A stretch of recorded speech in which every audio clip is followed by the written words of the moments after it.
Hey Ozzie, it's Allison. Great job, of course. Now I wish I'd watched yours before I had done my presentation, although I don't know how much I would have changed it because I did mine on deadly diseases. But you chose the potential national problem of potable water, and that is one of my favorite topics, as the references you made to the Golan Heights.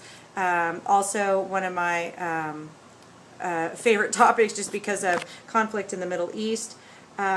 Really appreciate that you addressed water security. Not only, well, obviously, you know, protecting it. I referenced the protection or the security of water as far as the transmission of deadly diseases. It's just so important, not to mention the scarcity issue that you also addressed.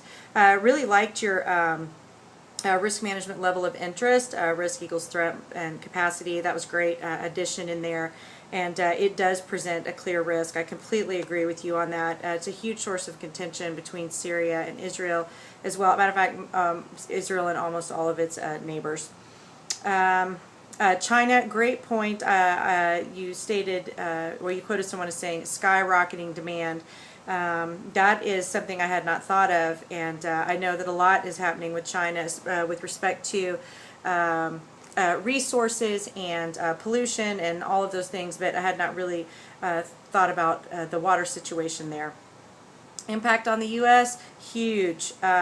You said that the water security problem is an indirect one, but it cannot be ignored altogether. I think it's indirect until there isn't any, or until we realize that we have to find new methods. We know that desalination is not feasible, so I think the difference between non-traditional and a word like indirect, I think American policymakers really need to look at how we define these potential problems, non-traditional risks or threats.